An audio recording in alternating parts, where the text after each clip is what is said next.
provided we get the economy diversified and developing from the narrow base that it's been, that consulting is in an early stage of really well-diversified development.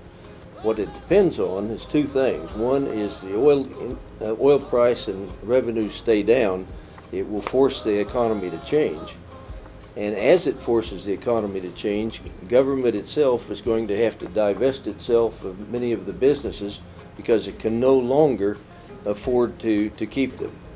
The net result of this is that you're going to see the old industries in Nigeria change considerably as they meet the new environment, but more importantly, the new industries that are going to be developed are diversifying the entire economy, and these will be more in agriculture, in the food chain that depends on agriculture, on import industries now that we're going to develop local production. And I think in general you're going to see a much more diversified economy provided the oil price and revenue stay down and government responds the way it should.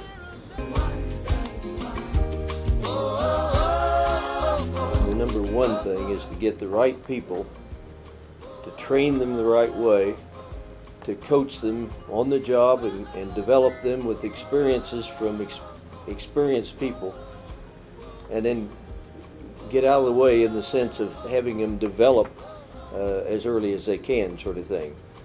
I think this was something I was taught in the Arthur Andersen life, and I think we've done it quite well in the consulting practice, particularly with Doughton and Mabola and others that have taken over that practice. But it's people first. I think the second thing is that you have to be sure that the practice that you have, the kinds of skills, the kinds of services you're offering, the kinds of work that you focus on are responsive to the economy that you're working in. Nigeria has been an economy that's been fairly narrowly based, and now as the economy's going to diversify, the consulting skills are going to be even in more demand in the future. And I think the third thing is that basically you have to have a deep knowledge of the local environment that you're working in. Fly-in firms have a distinct disadvantage because they try to apply approaches and processes and techniques that, while they're good, they're based on an economy different than the Nigerian economy. So in a sense, it's people, it's developing the right kind of market, and it's making sure your skills are relevant to the market.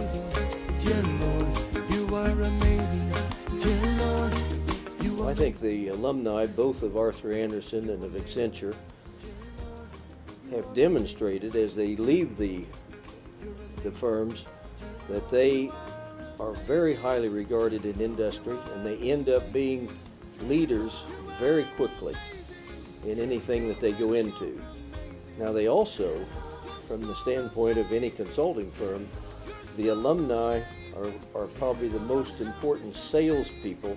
So it's extremely important that any consulting firm have a close relationship with alumni, support the alumni, help them all they can, sort of thing, because it's a two-way street. They get the benefits back. And I think we have very strong alumni in both the Arthur Andersen side and the Accenture in the country, and it will grow over time because we're still pretty young in this country, and as time goes by, I think you'll see more and more leadership, both in government and in business, and even in nonprofit organizations, come from firms like Accenture and Arthur Andersen. You're amazing, dear Lord. You are amazing, dear Lord. You amaze me, dear Lord. You amaze me. If there's one thing that is responsible for the success of Accenture in Nigeria, and I mean by Accenture to include Arthur Andersen before it, and even maybe right now KPMG. That one thing is the quality of people that the firm recruited. The firm recruited very, very bright people, very, very ambitious people who are willing to learn and so on. And then the firm invested significantly, in their training and development. So they became the best professional, they can possibly be. So when you have a combination of very good people to start with the best training obtainable, in the profession, the quality of the body training, of course, like I said, is the choice of clients. We were very picky in the assignment we took. We were more interested in transformational assignments and so on. And of course, we were also interested in clients that are interested in making a real difference. Now, the other thing that I would say was responsible for the success of the firm in Nigeria is the environment that we create. There's something about the Accenture environment. It's very accommodating. Has its own combination of stress, support, challenge, the whole work, and so it just makes for professional growth. I mean, we have this thing about respect for the individual. You work hard, you do whatever it takes to satisfy the client and so on. It brings out the best in you. So for me, therefore, Accenture is a very good place to make a career. And even if you don't want to make a career in Accenture, it's a very good place to get significant training that you can then leverage for career outside the firm. Heaven sound the earth by the words of your mouth. My expectations for Accenture in today's Nigeria is basically being the same, except of course that we are living in interesting times. We are living in very, very challenging times. And these challenging times that require, innovative solutions and so on. And that's basically where Accenture comes in. I've always maintained that Nigeria is a country that has yet to be built. And there are still so many things we have to do that require all kinds of skills and backgrounds and knowledge. And Accenture is very well positioned to provide this. So the more challenging the environment is, so the structure we have, the more there is a need for people with innovative solutions and so on that can bring what you might call best-in-class ideas to the table, and not just the ideas but also assist with the implementation, basically making change happen. And that's basically what Accenture has always done very well. I remember in those days we used to pride ourselves in not producing just reports but results. So which means therefore beyond the recommendation we stand behind our clients to make sure things are implemented and so on. So when you have a situation like we have now in Nigeria with the economic challenges that the country faces, we need very innovative, very creative, very result-oriented help. I mean, the country needs a lot of help, and I think Accenture is very, very well positioned to provide that help. Now, whether we'll go for that help or not remains to be seen. Clearly, we haven't done all that we should have done. I think there's enough work in this country to keep Accenture busy all year round. Maybe 1,000 consultants all year round, and still leave enough room for McKinsey and for Bain and all the other people who are coming to the market. But the unfortunate thing about Nigeria is that we have yet to seriously start addressing the issues that now or later, hopefully sooner than later, we'll get there, and that should keep Accenture or the likes of Accenture very busy and very occupied. You are so wonderful. You are amazing.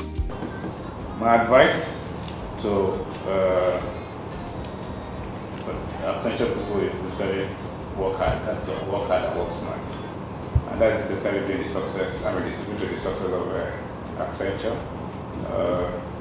It's a very accommodating, very supportive environment that we have. We've got a lot of mentoring, a lot of training, a lot of development, and it's an environment that brings out the best that you can possibly be. And on top of it all is a meritocracy. You get by or you get along based purely on your contribution. So it's an environment where you can be what it is you can literally write your own ticket. So the advice therefore is just once you get in, you get in, principles that you're good, you can learn, you want to grow, you want to make a difference and so on. sophisticatedly apply yourself and work very hard and take advantage of all that the firm has to offer, including the global connections. Because there are not many firms where you can tap into the knowledge and the experience of thousands and thousands of consultants across the world that is available to you on tap. All you do is ask, and the firm shares knowledge seamlessly, and it just makes you the best person you can possibly be in this environment. Now, if you do that and you work hard, your reward, of course, is progress. All the firms pays competitive wage, like is in my days. Even though we're not the best payer, the firm more than made up for that difference. The other soft benefits that we got, the training, the mentorship, the quality of the environment, the quality of people that you work with, and so on. One of the things you miss when you leave Accenture is that a lot of things we take for granted, like the quality of the environment or the quality of people that you work with and so on. That's simply not there. I mean, that's the first thing you miss. You miss quality, interaction, daily interaction with very, very bright, very, very ambitious, very, very hardworking people, and that basically brings the best in you. I love you to shout to. I love you to shout to. You like pariwo. Accenture is not your traditional company. It's the 7th company I've worked in and the first that truly upholds its core values. I believe the founding fathers of the firm, Dick and Dutton, deserve a lot of credit for putting in the structures that have helped to shape the organization today. Our core values, which are covered under the acronym BRICOS, B-R-I-C-O-S, are universal in appeal and makes us a truly, truly great institution. Best people. Respect the individual. Integrity. Client value creation. One global network. Still watching. Accenture.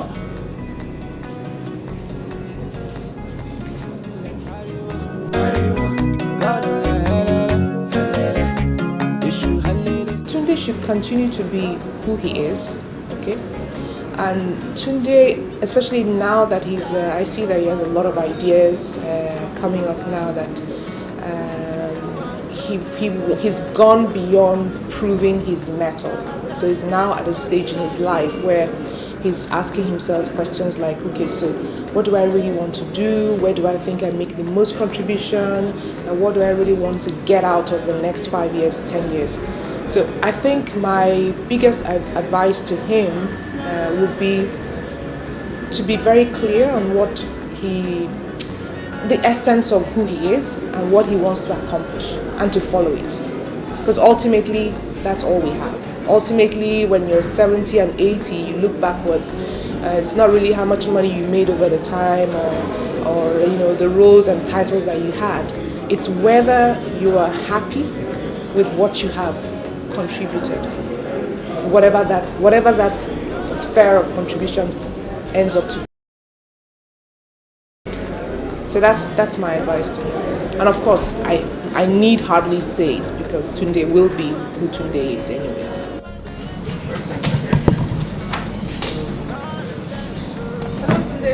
Yeah, look, how are you doing? Where are you going? I'm going home. I'm going to pick my kids from school. Oh, it's 4 o'clock already. Yes. See you tomorrow. Yeah, see you tomorrow. Enjoy. Greetings to them. Looking back, joining Accenture was a big gamble because I left my comfort zone in the ICT industry. Back then, my friends thought I was crazy, but I longed for more than just a nice office title. I desired to climb the ladder of this great institution. I'm still climbing, but I like where I am, and as I transition to my next place of assignment, I have no doubt that it will be equally or even perhaps more exciting than the first phase. In Accenture, I've worked in different countries alongside professionals that speak a wide variety of languages, including Portuguese, Spanish, Indian, French, Swahili, to name a few. I'm very happy to have had these opportunities and will be cheering on the efforts of Accenture's operations in Nigeria. For now, it's bye Au revoir, and my favorite, hasta luego. We can achieve more. Together we can make it better, yeah. Together we can achieve more. All because together everybody wins.